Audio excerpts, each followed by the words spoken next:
There are moments in history when a single piece of information, whispered in the wrong ear or read by the wrong eyes, can unravel everything. When knowledge becomes both a privilege and a death sentence. When literacy, that basic human right we take for granted, transforms into the most dangerous weapon a man can possess. This is the story of a man who could read when he wasn't supposed to. A man who became indispensable precisely because of the one skill that should have made him invisible. And how one sentence, hidden in a pile of correspondence, revealed a truth so devastating that it would seal the fate of everyone who knew it. Some secrets are meant to stay buried in ink and paper. Some letters should never be opened. And some men should never learn to read. The Charleston Plantation District sprawled across the South Carolina low country like a patchwork of cotton and rice fields, each property a small kingdom unto itself. The year was 1852, and among the dozens of estates that lined the Cooper River, the Hightower Plantation stood out not for its size, though it was considerable, but for its reputation as a place where everything ran with mechanical precision. Samuel Hightower had inherited the property from his father 15 years earlier, and in that time he had transformed it into one of the most profitable operations in the region. While other planters struggled with crop failures and market fluctuations, Hightower's yields remained consistently high. While others complained about labor problems and runaways, his plantation operated like clockwork. The secret, or so he told his peers at the Gentlemen's Club in Charleston, was efficiency, systems, order, and perhaps most importantly, finding the right person for the right task. Thomas was that person. He had arrived at the Hightower Plantation as a child, purchased at auction in Charleston when he was barely 9 years old. The auction record listed him simply as boy, healthy, no defects. But there was something about the child that had caught Samuel Hightower's attention that day. The way the boy's eyes followed the auctioneer's written notations, the way his lips moved slightly as if sounding out the words on the signs around the market. Most buyers wouldn't have noticed, most buyers wouldn't have cared. But Samuel Hightower had noticed, and he had cared very much. The plantation office was a modest building adjacent to the main house, filled with ledgers, correspondence, bills of sale, and the endless paperwork that accompanied running a large agricultural operation. It was here that Thomas spent most of his days, and it was here that he became what no enslaved person was supposed to become. Educated. The education hadn't happened all at once. In the beginning, Thomas had simply been assigned to clean the office, to keep the papers organized, to maintain the filing system. But Hightower had watched him, tested him, gradually revealing that he knew the boy could read. And instead of punishing this forbidden knowledge, he had cultivated it. "You understand, Thomas," Hightower had said one afternoon when Thomas was 12, "that what you can do is illegal in this state. If anyone knew, you could be sold south or worse. But I have a use for you, a particular use. And if you serve me well in this capacity, you'll find your life here far more comfortable than most." It was a bargain struck, not between equals, but between a man with absolute power and a boy with no choice. Thomas would become Hightower's private secretary of sorts, the only enslaved person on the plantation who could read and write, the only one who could be trusted with the master's correspondence. The benefits were real. Thomas lived not in the quarters with the field hands, but in a small room attached to the office building. He ate better, dressed better, and was exempt from the brutal labor in the fields. He was never whipped, never sold, never loaned out to other planters. In the hierarchy of plantation life, he occupied a strange middle space, not free, but not quite as enslaved as the others. The cost was isolation. The field hands viewed him with suspicion, seeing him as the master's spy. The house servants treated him with careful distance, aware that he moved in spheres they didn't understand. Even the overseer, a hard-faced man named Garrett, seemed uncertain how to categorize Thomas. He was property, yes, but property with access to information that even Garrett wasn't privy to. And Thomas had access to everything. Every morning he would sort through the mail that arrived from Charleston. Letters from business associates in Boston and New York, correspondence from cotton brokers in Liverpool and Manchester, personal notes from Hightower's sister in Richmond, from his uncle in Mobile, from a dozen distant relatives and social acquaintances scattered across the South. His job was to read everything first, to categorize the letters by importance, to prepare summaries of lengthy business correspondence, and to handle responses to routine matters. Hightower would review his work each evening, make corrections, provide guidance, and then Thomas would prepare the final versions for mailing. It was a system that worked perfectly. Hightower could manage his extensive business interests without drowning in paperwork. Thomas, for his part, performed his duties with meticulous care, never giving his master reason to doubt the arrangement. But of course, Thomas read everything. Every private letter, every business deal, every family secret that passed through Hightower's correspondence. He knew about the debts Hightower owed to banks in Charleston. He knew about the land speculation deals that had gone sour in Georgia. He knew about the ongoing feud with Hightower's brother-in-law over their father's will. He knew which of the neighboring planters were on the verge of bankruptcy, which ones were selling off their enslaved workers to cover losses.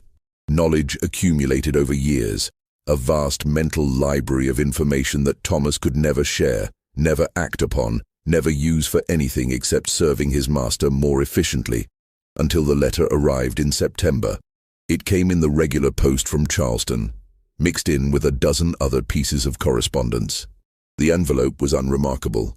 Good quality paper, a Charleston postmark, addressed in a neat, feminine hand. Thomas opened it, as he opened everything else, preparing to read and categorize. The letter was from a woman named Catherine Hayes, and it began innocuously enough. She wrote that she had been referred to Mr. Hightower by a mutual acquaintance in Charleston. She understood he was a gentleman of means and discretion. She had a matter to discuss that required both qualities. Thomas's eyes moved down the page, his expression neutral, professional. He had read hundreds of such letters. People were always approaching Hightower with business propositions, investment opportunities, requests for loans or partnerships. But then came the sentence that changed everything. I am writing to inform you that your son, born to me 17 years ago and given the name Jonathan Hayes, is now of an age where his paternity should be acknowledged, at least privately, and his future secured. Thomas's hand froze. He read the sentence again, then again. The letter continued, but the words seemed to blur on the page. Catherine Hayes explained that she had never sought to cause difficulty for Mr. Hightower, that she had respected his position and his marriage. She had raised the boy herself with the help of her family. But times were difficult. Her parents had both passed, and she thought it only right that Hightower should contribute to the boy's education and eventual establishment in society. She was not demanding public acknowledgement, she stressed. She understood the delicacy of the situation. But surely a man of Hightower's wealth could provide some financial support. Surely he had some feeling for the child he had fathered. The letter was polite, almost apologetic in tone. There was no threat in the words, no hint of blackmail. But the implications were devastating. Samuel Hightower had a son, a white son, born out of wedlock to a woman in Charleston. A son he had never acknowledged, never mentioned. A son who, if his existence became known, could create a scandal that would rock Charleston society and potentially destroy Hightower's marriage. Thomas set the letter down carefully on the desk. His heart was pounding, but his face remained impassive. This was information he was not supposed to have. Information that was dangerous beyond measure. In the complex social hierarchy of the antebellum South, a man's reputation was everything. Extramarital affairs were quietly tolerated among the planter class, but a child from such a liaison, especially one acknowledged however privately, created legal and social complications. There was the wife to consider, Martha Hightower, who came from one of Charleston's oldest families and had brought substantial property to the marriage. There was the question of inheritance, of legitimate versus illegitimate children. There were the whispers, the speculation, the knowing looks at social gatherings. And there was something else, something that Thomas understood with absolute clarity. He was now the only person on the plantation, perhaps the only person in the world outside of Catherine Hayes herself, who knew this secret. The question that occupied his mind for the rest of that morning was simple. What was he going to do about it? The obvious answer, the safe answer, was nothing. He would file the letter with the others marked as requiring Hightower's personal attention. He would not speak of it, not think of it, not acknowledge that he understood its significance. He would do his job exactly as he had always done it. But something held him back from filing the letter in the usual way. Perhaps it was the cumulative weight of 12 years of reading other people's secrets. Perhaps it was the strange, bitter knowledge that came from being the invisible observer of so many lives more privileged than his own. Perhaps it was simply curiosity, the very human need to know what would happen next. Whatever the reason, Thomas did something he had never done before. He made a copy of the letter. It was risky. If Hightower ever discovered that Thomas was keeping copies of correspondence, the consequences would be severe. But Thomas had become skilled over the years at handling paper, at writing quickly and neatly, and he had access to everything in the office: paper, ink, sealing wax, envelopes. He worked through the lunch hour when he knew he wouldn't be disturbed. His hand moved steadily across the page, reproducing Catherine Hayes's neat script as closely as he could. When he was finished, he had 2 letters that looked nearly identical. He placed the original in the pile for Hightower's evening review and hid the copy inside one of the old ledgers on the bottom shelf of the office bookcase. That evening, Hightower reviewed the correspondence as usual. Thomas watched from across the office, organizing papers, but his attention was focused on his master's face as those eyes moved down the page of Catherine Hayes's letter. Hightower's expression didn't change. That was the first surprise. His face remained calm, almost blank, as he read the letter once, then again. When he finally set it aside, his movements were deliberate, controlled. "Thomas," he said, his voice level. "Yes, sir. This letter from Miss Hayes. Prepare a response. Tell her that her letter has been received, that the matter will be given consideration, and that she should expect further correspondence within the month. Be polite but non-committal." "Yes, sir." "And Thomas, this letter and any response to it are to be filed separately, not with the general correspondence, do you understand?" "Yes, sir." Hightower's eyes met his for just a moment, and in that moment, Thomas saw something he had rarely seen in his master's face. Uncertainty. Not fear, exactly. Hightower was not a man who frightened easily. But there was a calculation happening behind those eyes, a weighing of options and consequences. "You understand, of course," Hightower said carefully, "that everything that passes through this office is confidential. That discretion is the cornerstone of your position here." "I understand, sir." "Good. See to that letter, then." The response was drafted, reviewed, and sent.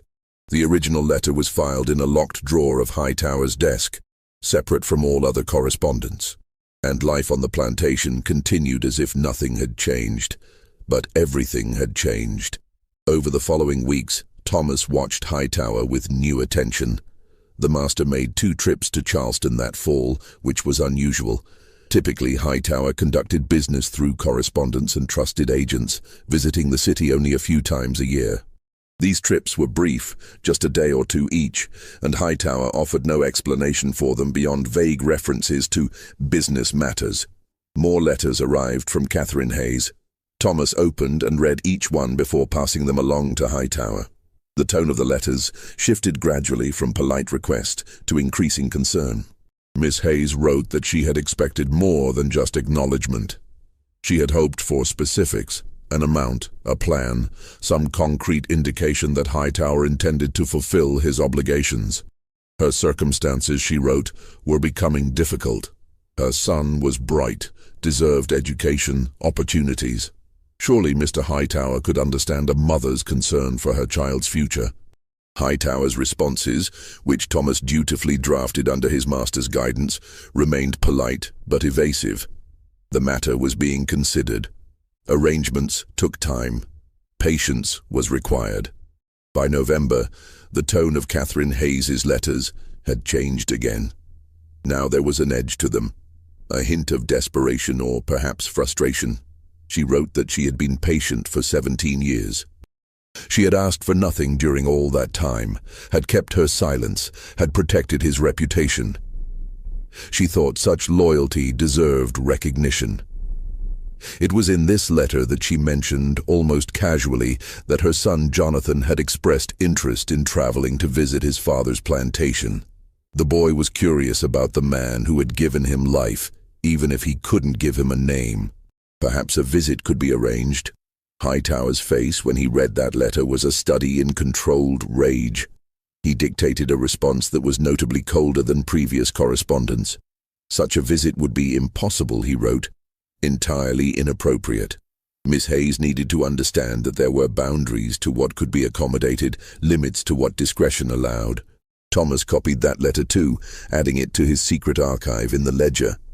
The response from Catherine Hayes came 2 weeks later, and it was the shortest letter yet. Just 3 sentences. I see that I have misjudged your character. I believed you to be a man of honor. Perhaps I was wrong. Hightower crumpled that letter in his fist after reading it, then smoothed it out again carefully and filed it away. He said nothing to Thomas, gave no instructions for a response. But Thomas could see the tension in his shoulders, the tightness around his eyes. Something was going to happen. Thomas could feel it in the atmosphere of the office, in the way Hightower now seemed to view every piece of correspondence with suspicion, in the frequency of his visits to Charleston. In December, Garrett, the overseer, received orders to hire additional guards for the plantation. This was unusual. The plantation had never had more than 2 men serving in that capacity, and their duties were primarily to patrol the property at night, to watch for runaways or unauthorized visitors. Now, suddenly, there were 4 guards, and they seemed to be paying particular attention to the main road that led to the plantation entrance. Thomas heard the whispers among the house servants. There had been threats, they said. Someone had written to the master, demanding money. Thieves or criminals of some kind. That's why the guards had been hired. But Thomas knew better. He knew exactly what Hightower was afraid of. The day before Christmas, a man arrived at the plantation gate. He was young, perhaps 17 or 18, well-dressed in the manner of Charleston's middle class. He told the guards that his name was Jonathan Hayes, and he wished to speak with Mr. Hightower on a matter of personal importance.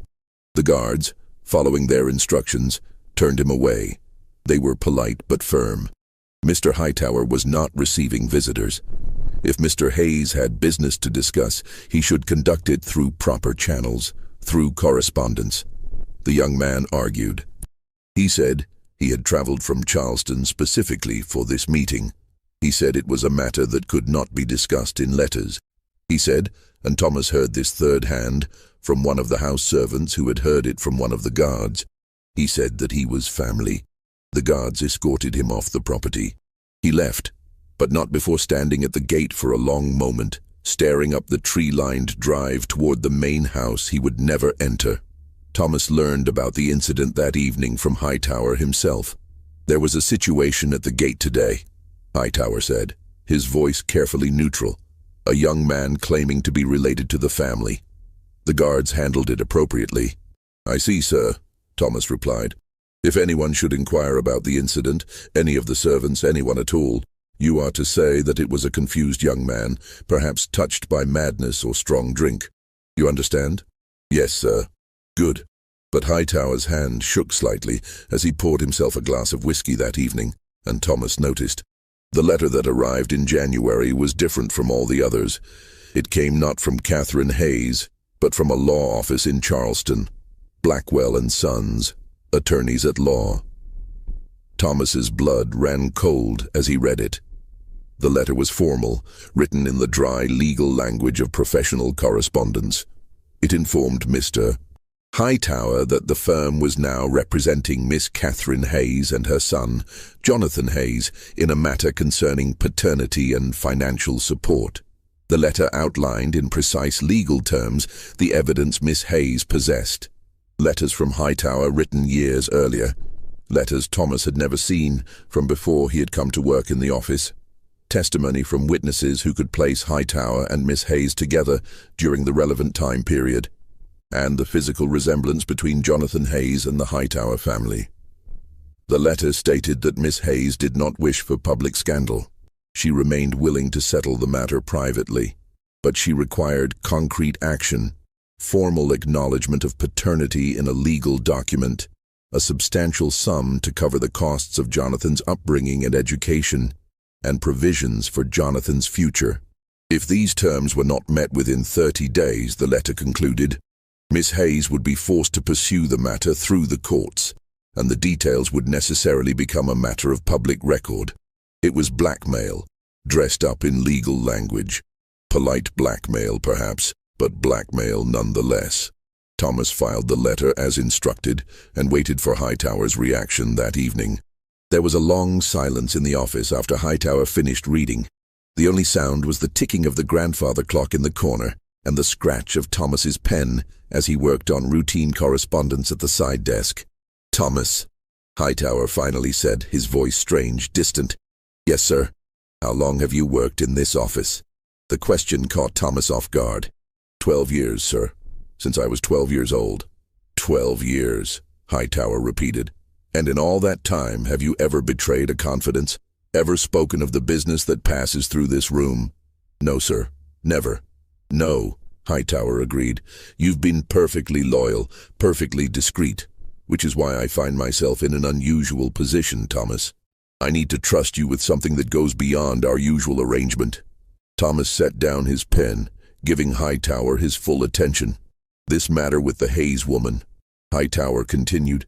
"It's complicated, messy, the kind of thing that can destroy a man if it's not handled properly." He paused, seeming to choose his words carefully.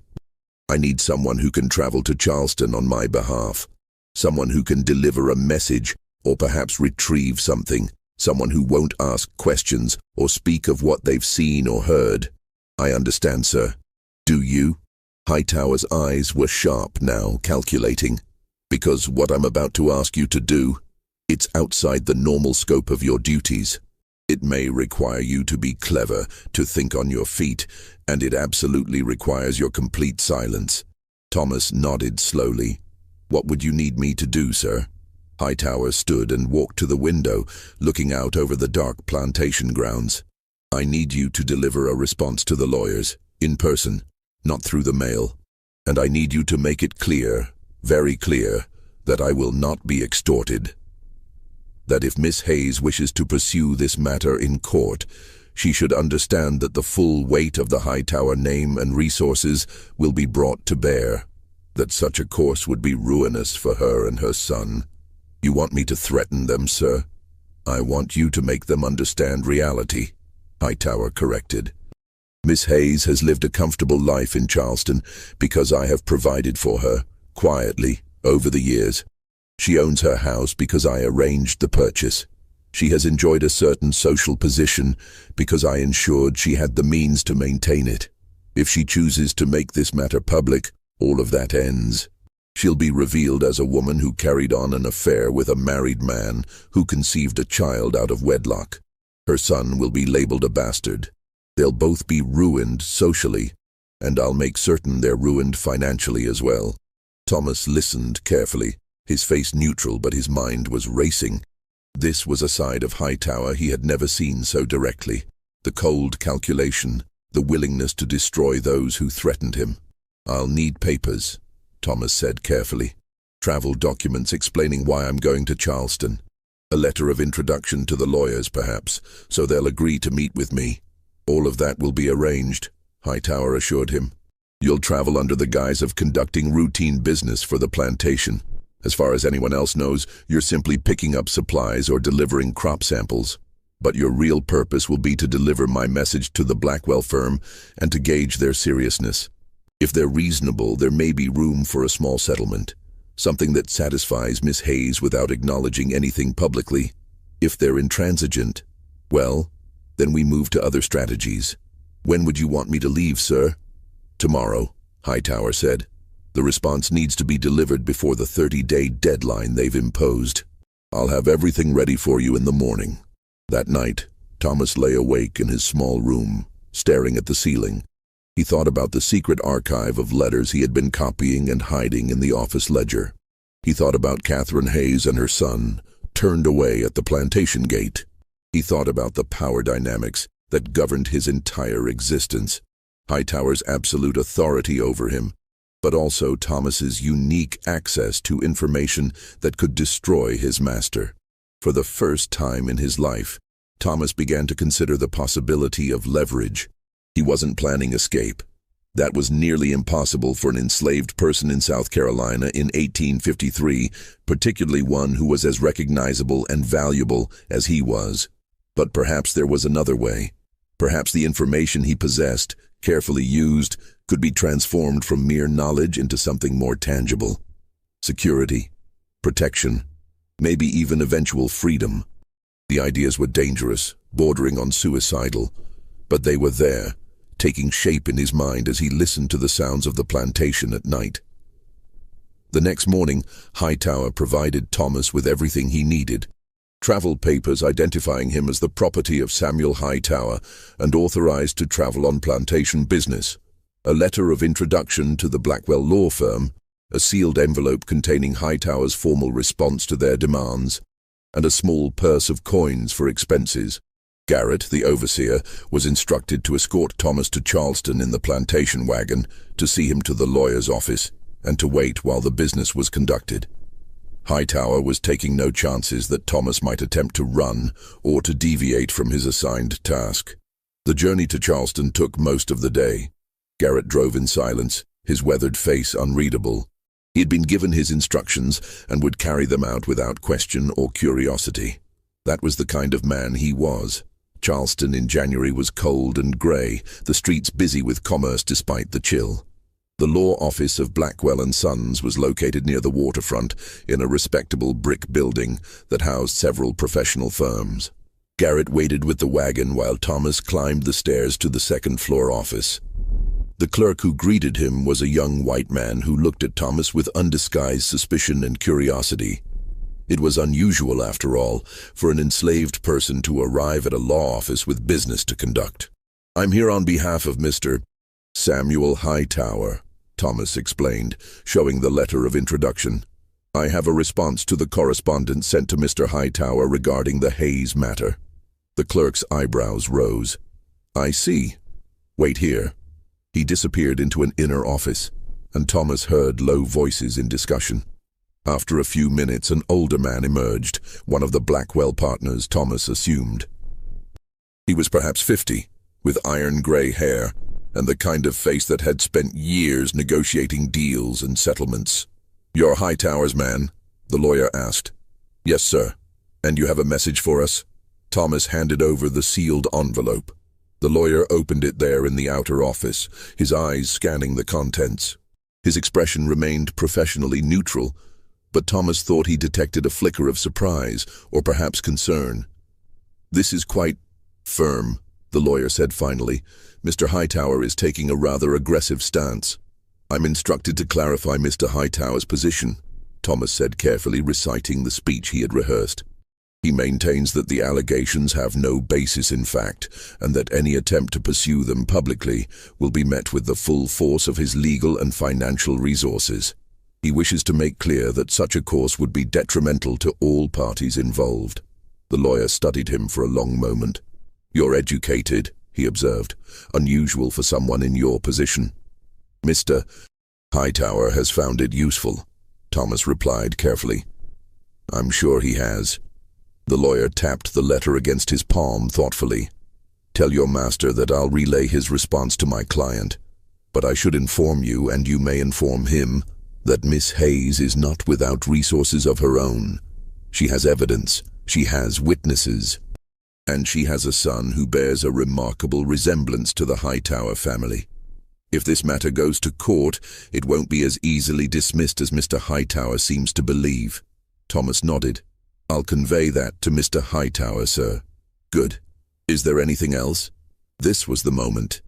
Thomas knew he should simply leave, return to Garrett and the wagon, complete his mission exactly as instructed.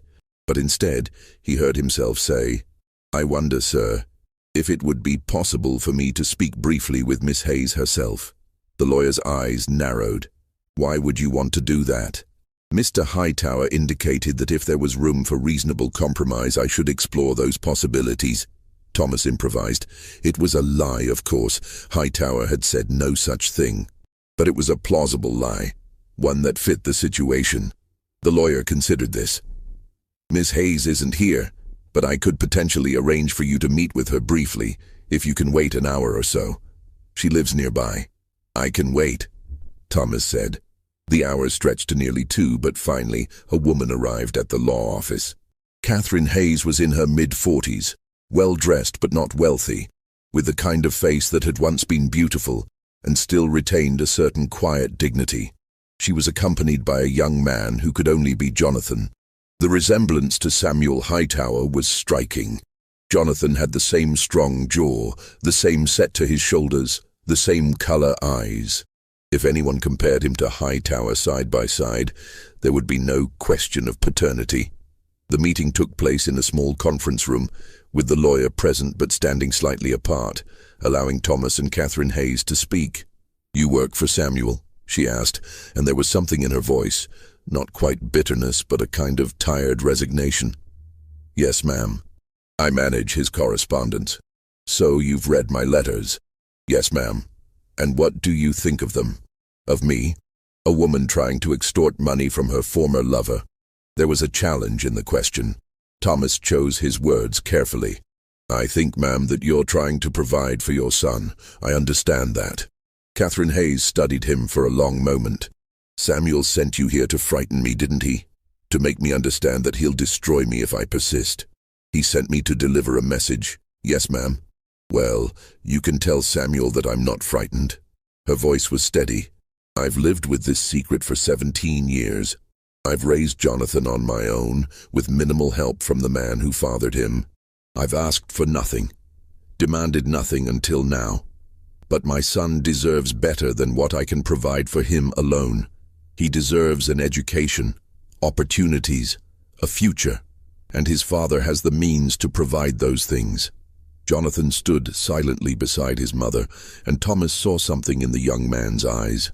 Not anger, exactly, but a kind of quiet determination. He was old enough to understand the situation, to know what his mother was fighting for.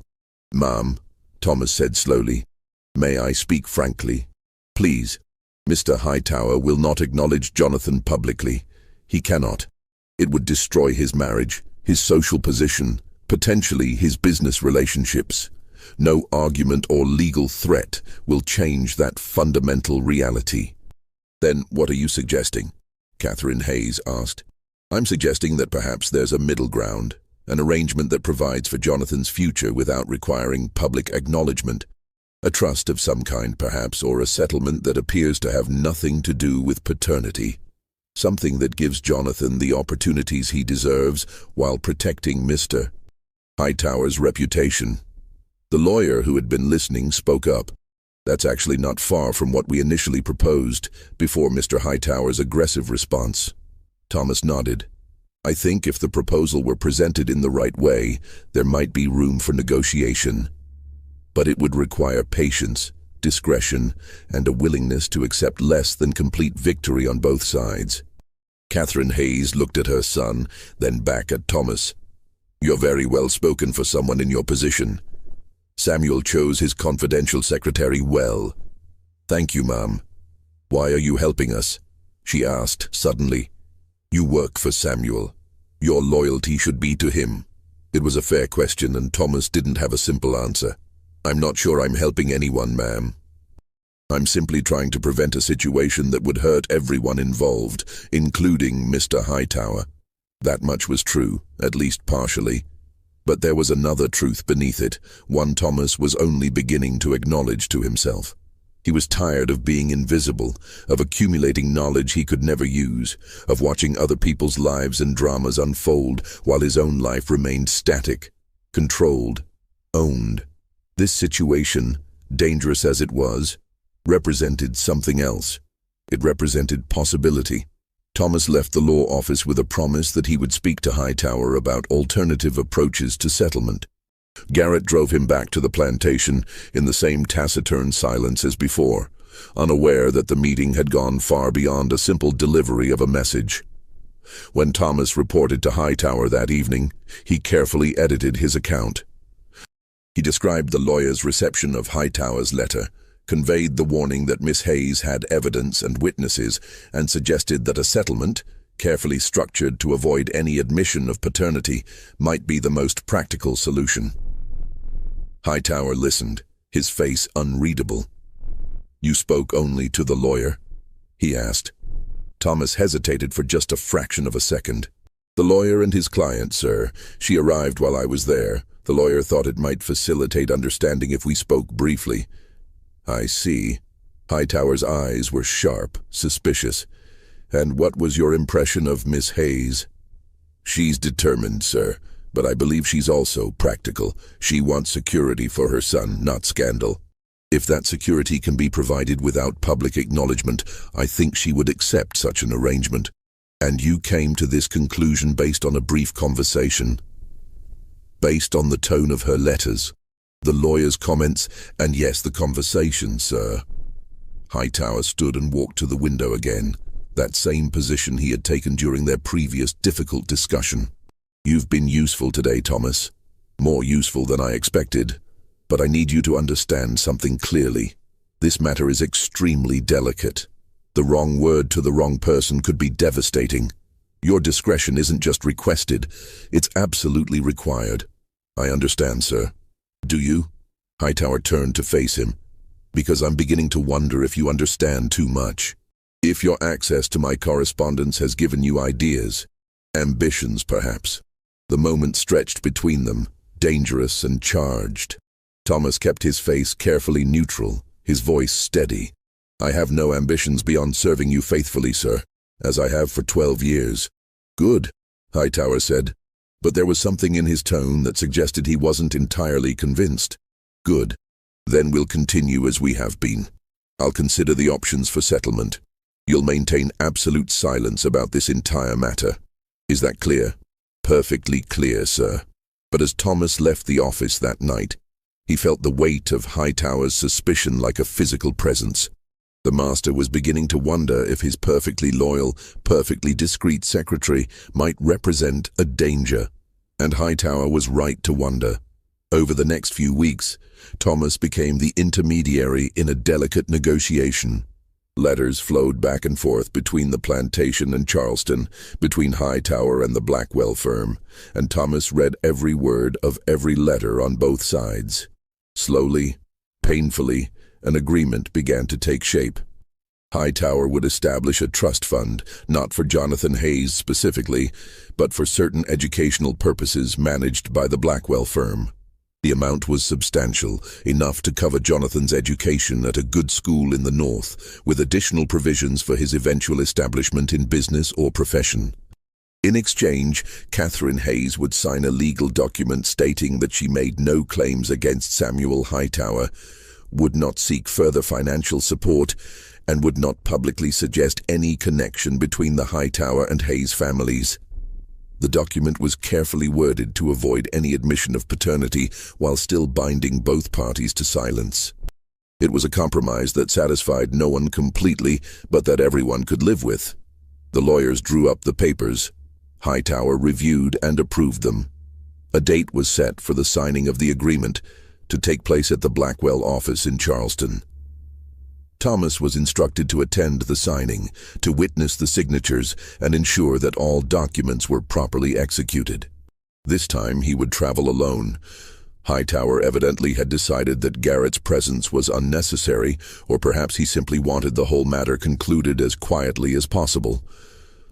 The morning of the signing, Hightower called Thomas into the office before dawn.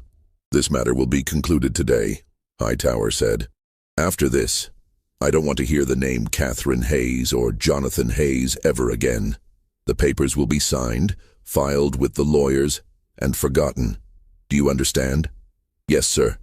"And Thomas, once this is done, I think it would be wise for us to make some changes to how the office operates." I've been thinking that perhaps you've taken on too much responsibility. Perhaps it would be better to distribute some of those duties among other staff.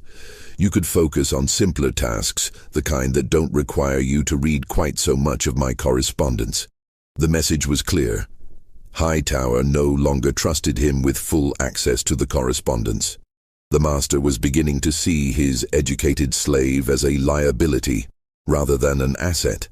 Thomas felt something cold settle in his chest, but he kept his voice level. "As you think best, sir." "I do," Hightower said. "But let's get through today first. Complete this task satisfactorily, and we'll discuss the new arrangements when you return." Thomas made the journey to Charleston with a sense of foreboding. He carried the signed documents from Hightower, the authorization for the trust fund, all the papers necessary to conclude the agreement. But he also carried the copies he had made of all the correspondence hidden in the lining of his jacket. The signing took place in the conference room of the Blackwell office. Catherine Hayes was there, dressed in her best clothes, looking both relieved and sad. Jonathan sat beside her, solemn and quiet. The Blackwell partners were present, along with a notary to witness the signatures. Thomas handed over Hightower's documents. The lawyers reviewed them, nodded their approval. Catherine Hayes signed her name to the agreement with a hand that trembled slightly. The lawyers signed as witnesses. The notary applied his seal. It was done. "Miss Hayes," one of the lawyers said, "the trust will be administered by our firm according to the terms outlined. Your son will have access to the funds for education and establishment as agreed. You'll receive quarterly reports on the trust's status." "Thank you," Catherine Hayes said quietly. She stood to leave, and as she passed Thomas, she paused. "I don't know what you said to Samuel," she said softly, "but I believe you're responsible for this settlement. Thank you." Thomas nodded, unsure how to respond. But Jonathan stopped as well, looking at Thomas with those eyes that were so much like Hightower's. "What's your name?" he asked. "Thomas, sir." "Thank you, Thomas. I understand you work for my—" He paused, correcting himself. "For Mr. Hightower. I hope you're treated fairly there." There was something in the young man's tone, a recognition, perhaps, that Thomas's position was complicated, that his role in all this had been both powerful and powerless. "I manage, sir," Thomas said. After Catherine and Jonathan Hayes left, Thomas collected the executed copies of the agreement for Hightower and prepared to return to the plantation. But as he descended the stairs of the law office, he made a decision. He didn't return to the plantation immediately. Instead, he went to the Charleston courthouse, to the Office of Public Records. It was a risky move. An enslaved man entering a courthouse alone could attract unwanted attention. But Thomas had his papers, his letter of authorization from Hightower, and the confident bearing of someone who belonged. The clerk at the records office looked at him with the same suspicion Thomas had encountered at the law office. But Thomas explained that he was filing documents on behalf of the Hightower plantation. The clerk, bored and indifferent, showed him to the filing room. What Thomas did next was either very clever or very foolish, depending on how one looked at it. He made additional copies of the Hayes Settlement Agreement, carefully writing them out by hand. He filed one copy in the public records, in the section for trust agreements and estate documents, where it would sit unnoticed among thousands of similar papers unless someone specifically searched for it. It wasn't illegal to file such a document. It was a legitimate legal agreement after all. But neither Hightower nor the Blackwell firm had intended for it to become a matter of public record. The other copies, Thomas kept for himself. Then he returned to the plantation and reported to Hightower that the matter was concluded. The agreements were signed, the trust established, the Hayes family satisfied. It was over. Hightower seemed relieved, but his manner toward Thomas remained cool, distant. True to his word, he began implementing changes to how the office operated. Other slaves were brought in to handle correspondence sorting. Thomas was relegated to simpler filing tasks, physical organization of papers, maintenance of the office. He still read, but he no longer had unfettered access to all of Hightower's business and personal correspondence. The master was limiting his slave's knowledge, reducing his power. For Thomas, this was confirmation that he had been right to prepare for this possibility. The copies he had made, the documents he had carefully hidden, were his insurance policy. Not something to be used lightly or rashly, but something to have, just in case. The months passed. Spring came to the Low Country, then summer. The plantation operated as it always had. Hightower conducted his business, entertained guests, traveled to Charleston for social and commercial purposes. Thomas performed his reduced duties in the office, reading when he could, but mostly just filing and organizing. It might have continued that way indefinitely, if not for the fire. It started in the middle of a hot July night in one of the storage buildings near the gin house. No one knew how it began. Perhaps a lantern left burning, perhaps a spark from someone's pipe, perhaps spontaneous combustion in the cotton lint that accumulated in such buildings. However it started, it spread quickly. The alarm was raised, and every able body on the plantation was mobilized to fight the fire. Bucket brigades formed, drawing water from the river. Men beat at the flames with wet sacks. Hightower himself was there, directing the effort, his face smoke-stained and desperate. The storage building was lost, but the main gin house was saved. So was the main house, though it had been terrifyingly close to catching. By dawn, the fire was out, leaving behind charred ruins and exhausted people. It was during the chaos of fighting the fire that Thomas noticed something strange. Garrett, the overseer, was missing. Thomas saw him briefly when the alarm first sounded, saw him running toward the fire with the others. But at some point, during the long night, Garrett had disappeared. In the morning, Garrett's body was found in the rubble of the storage building. He had apparently been trapped inside when the roof collapsed. It was a tragic accident, everyone agreed.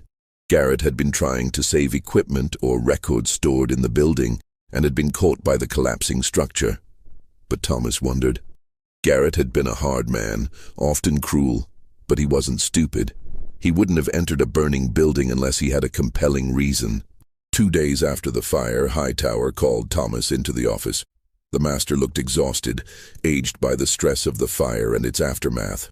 "Thomas," he said, "I need you to do a complete inventory of the office records. The fire has made me aware of how vulnerable our documents are. I want to know exactly what we have, what's missing, what needs to be recreated." "Yes, sir. Start with the locked drawers and the confidential files. I want a complete accounting."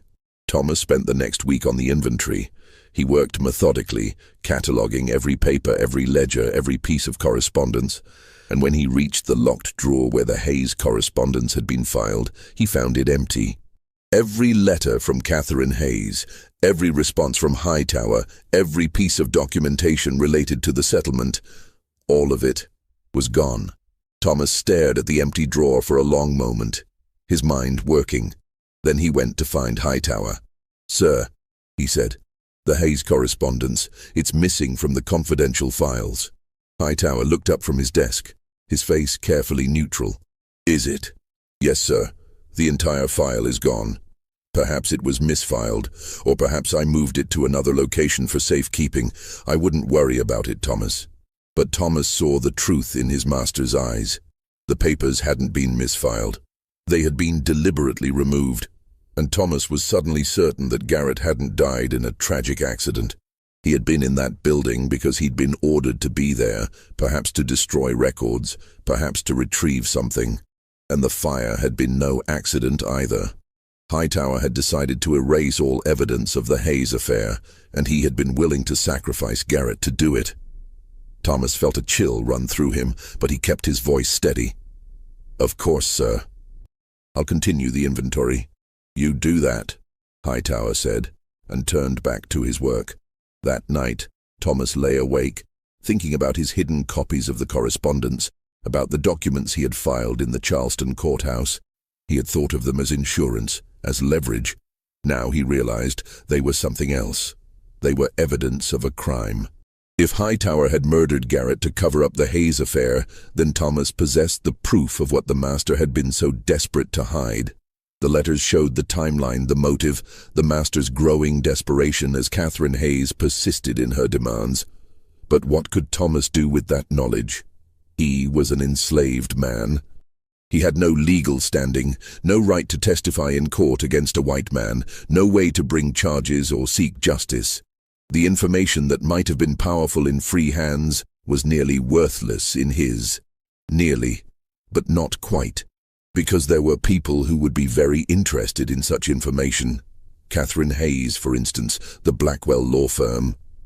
Perhaps even Martha Hightower, the wife who had been betrayed. Information might not be power in the direct sense, but it could be currency in the right circumstances. Thomas began to formulate a plan. It was dangerous, perhaps suicidal, but he was beginning to realize that his position was already precarious. Hightower no longer trusted him, no longer valued him as he once had. And if the master was capable of murdering Garrett to protect his secrets, what would he do to the slave who actually knew those secrets? In September, Thomas found his opportunity. Hightower was traveling to Richmond for business, a trip that would keep him away for at least a week. Before leaving, he gave Thomas instructions for routine matters to be handled in his absence. "I'll be staying with my sister, Mrs. Fairmont," Hightower said. "If anything urgent arises, you can send correspondence there. Otherwise, maintain the regular operations until I return." "Yes, sir." The day after Hightower left, Thomas went to Garrett's widow, a worn woman who had lived in a small house at the edge of the plantation. She had been given a small pension after Garrett's death, enough to survive but not much more. "Mrs. Garrett," Thomas said, "I need to ask you something about your husband, about the night of the fire." She looked at him with tired, suspicious eyes. "What about it? Did he say anything to you that evening? Anything about what he was planning to do? Why do you want to know?" Thomas hesitated, then decided on honesty. "Because I don't think his death was an accident. I think he was doing something for Mr. Hightower, something dangerous, and the fire was part of it." Mrs. Garrett stared at him for a long moment. Then slowly she nodded. "He said Mr. Hightower had asked him to take care of something that night. Some papers that needed to be gotten rid of. He was supposed to burn them in the storage building, make it look like they were lost in an accident with a lamp. But something went wrong. The fire spread too fast and he couldn't get out." "Did he say what papers?" "No, just that they were important, that Mr. Hightower didn't want anyone to find them." Her voice broke. "My husband died protecting that man's secrets, and what did I get for it? A pittance of a pension and this shack to live in." "Would you be willing to tell this to someone else?" Thomas asked. "Someone who might be able to do something about it? Who would listen to me? Or to you? We're nothing. Hightower owns this plantation, owns everyone on it. Who's going to take our word over his?" "Maybe no one," Thomas admitted, "but maybe it's worth trying." He left Mrs. Garrett to think about it and made his way back to the office. There, he carefully retrieved his hidden copies of the Hayes correspondence from their hiding place in the old ledger. He also drafted a letter addressed to the Blackwell law firm in Charleston, explaining what he believed had happened to Garrett and why. It was a letter that could get him killed if it was intercepted. But it was also his only chance to use what he knew before Hightower decided to eliminate the risk Thomas represented. He had one of the house servants, a woman named Mary who sometimes traveled to Charleston to purchase supplies, deliver the letter for him, telling her only that it was urgent business correspondence that needed to reach the law office immediately. Then he waited. The response came faster than he expected. 3 days after Mary delivered the letter, a carriage arrived at the plantation. It contained not lawyers, but a county magistrate and 2 deputies. They asked to speak with Thomas. The interview took place in the plantation office, the very room where Thomas had spent so many years reading Hightower's correspondence. The magistrate was a heavy-set man with shrewd eyes, and he listened carefully as Thomas explained what he knew. "These are serious allegations," the magistrate said when Thomas finished. "You're accusing Mr. Hightower of murder. Based on what?" "The word of Garrett's widow, some missing correspondence, the fact that papers were destroyed in a fire." "Based on the pattern, sir." Thomas said carefully. The Hayes affair, the increasing pressure, the sudden fire that conveniently destroyed the evidence, and Garrett's death. It's all connected. And you have proof of this? Thomas handed over the copies of the correspondence. The magistrate read through them slowly, his expression growing more serious. Where did you get these? I made copies, sir. Part of my duties was to maintain records. I thought it wise to keep duplicates of important correspondence. And Mr. Hightower knew you were keeping these copies? No, sir. The magistrate studied him. You're putting yourself in a very dangerous position. You understand that? Whether or not we can prove anything against Hightower, you've admitted to secretly copying your master's private correspondence. That's a violation of trust at the very least. I understand, sir. Why are you doing this? What do you hope to gain? It was the same question Catherine Hayes had asked him months earlier. Thomas had a better answer now. I want to live, sir. I believe that Mr. Hightower sees me as a liability, someone who knows too much. If he was willing to kill Garrett to protect his secrets, he'll eventually decide to eliminate me as well. This is my attempt to protect myself by making those secrets public. If they're already known, there's no point in silencing me. The magistrate nodded slowly. That's clever. Dangerous, but clever. He stood. I'll need to investigate further. Talk to Mrs. Garrett, examine the site of the fire, speak with others who were there that night. In the meantime, you should know that you've set something in motion that can't be stopped.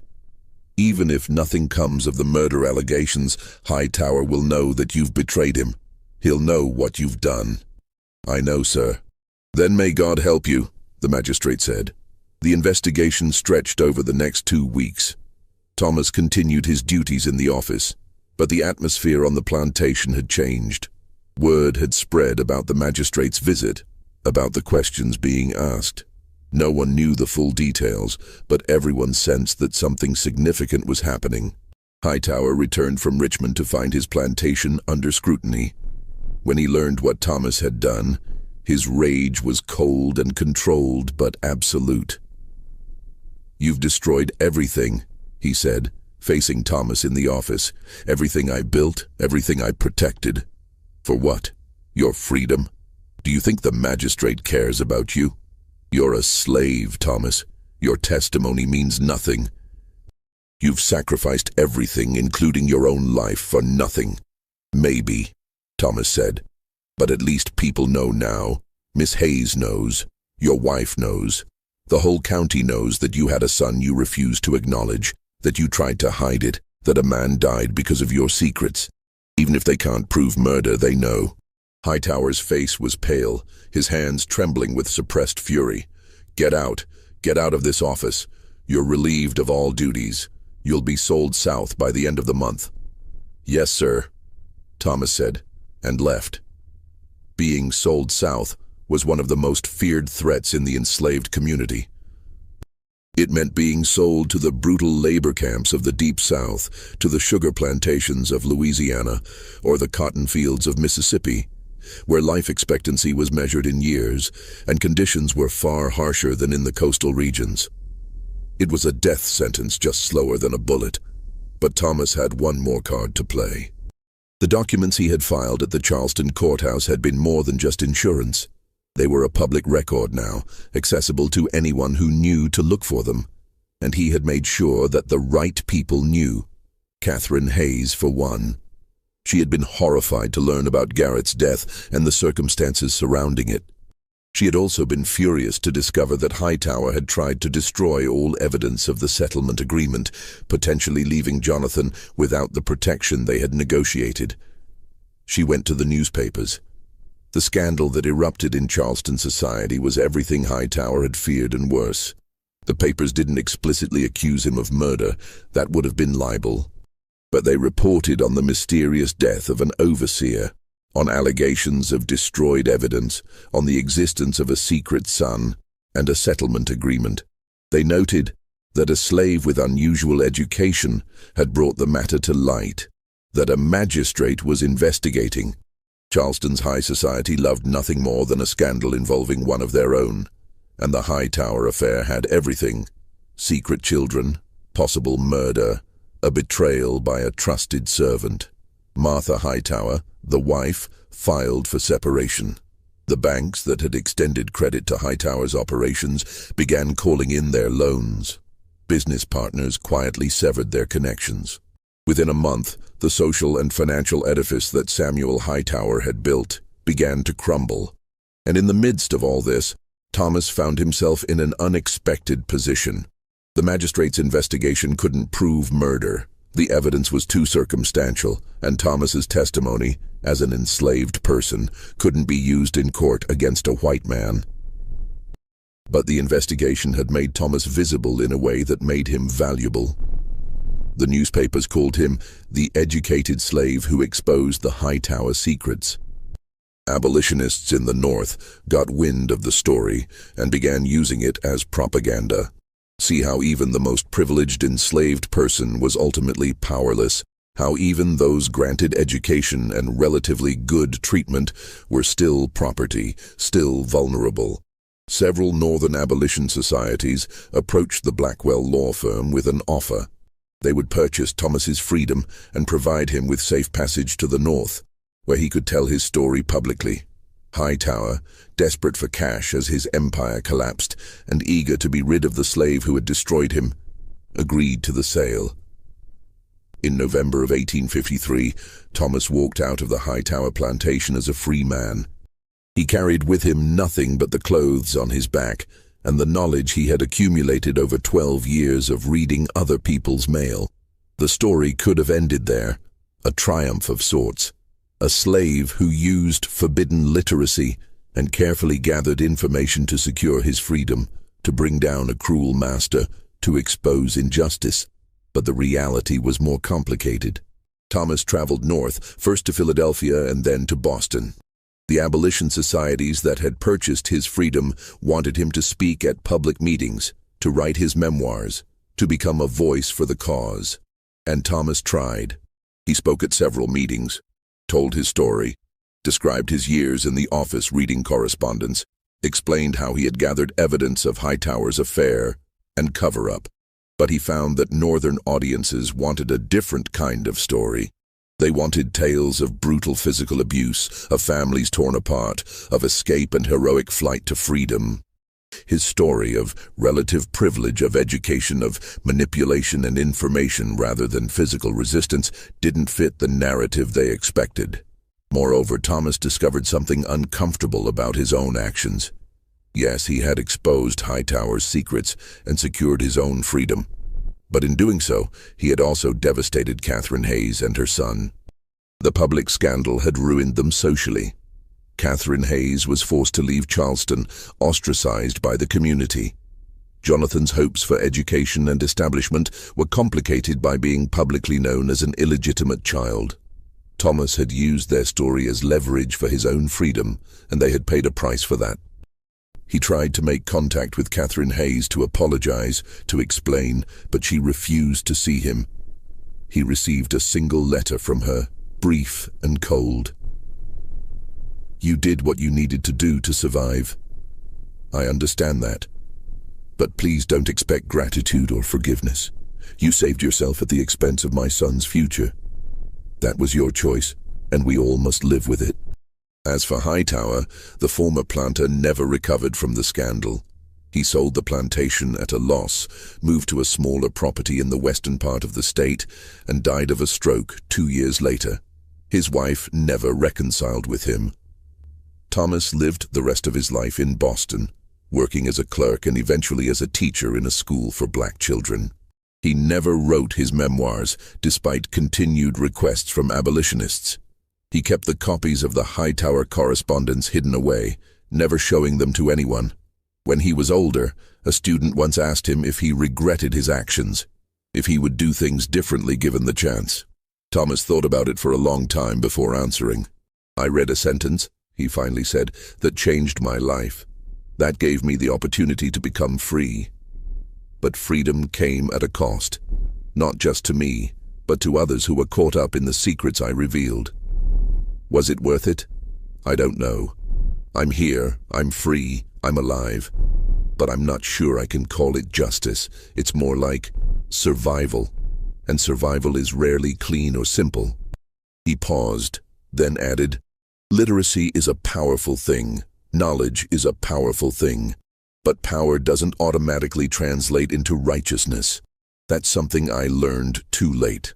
The story of the only slave allowed to read the master's letters is not a simple tale of triumph or tragedy. It's a story about the complicated nature of power and knowledge, about the moral ambiguities of survival under oppression, about the unintended consequences of revealing secrets.